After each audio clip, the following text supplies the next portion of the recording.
Good evening everyone! So for tonight mini vlog, magluluto po ako ngayon ng ulam namin na ginataang tulingan.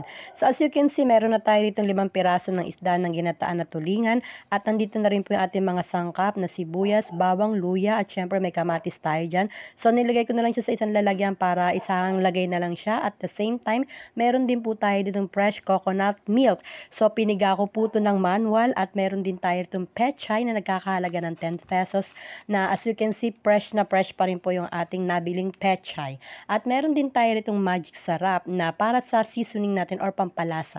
Magic sarap, baka naman. At syempre meron din tayong datu puti rito para lalagyan natin siya mamaya dyan sa ating isda. Pampasarap din po yan. At meron tayong patis.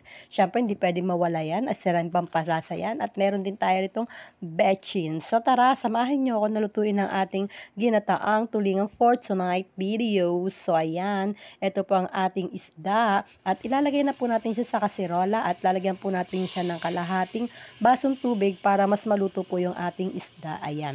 Kapag kumulo na po yan, ilalagay na po natin yung ating mga ingredient o mga sangkap natin na mga sibuyas, bawang, luya at ang ating kamatis. Ayan, pakukuluan po natin yan mga mima ko for about 5 minutes. Pag kumulo na po yan, saka po natin ilalagay maya-maya ng konti ang ating fresh coconut milk o ang ating kakanggata. So, ayan, nilagay ko na, tinakpan ko na siya. At nang kumukulo na po, lalagyan po natin muna ng suka. Tansya-tansya lang po para hindi masyadong maasim. So, tansyahin na lang po natin yan. At pag kumulo na po ulit yan ng mga around 4 minutes, ayan, nilagay natin yung ating siling haba na green. Dahil mas pasarap yan kapag meron din yan siling haba. Pampadagdag lasa yan. At eto na po, ilalagay na po natin ng isang coconut fresh milk. Ayan. So, isang buo po yan na niyog na pinakayod ko. Tapos ako na lang po yung nagpiga dito sa bahay. At pakukuluin natin ulit yan ng mga another 5 minutes po. Pag kumulo na po yan, saka po natin ilalagay yung ating pechay.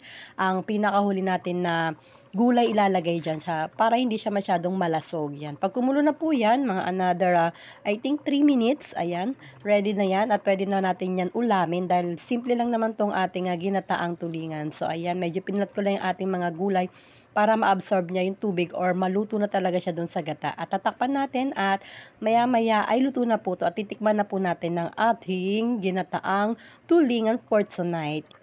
At eto na po mga mima ko, so kumukulo na po siya at luto na po ang ating ginataang tulingan. So titikman na po natin mga mima ko kung ano po ang lasa ng ating nilutong ginataang tulingan. Sarap! Grabe! Agutom! So, ayan ang ating vlog for tonight. At ito ang aming ulam ngayong gabi, ang ginataang tulingan. So, kain na. And thank you for watching and follow me for more.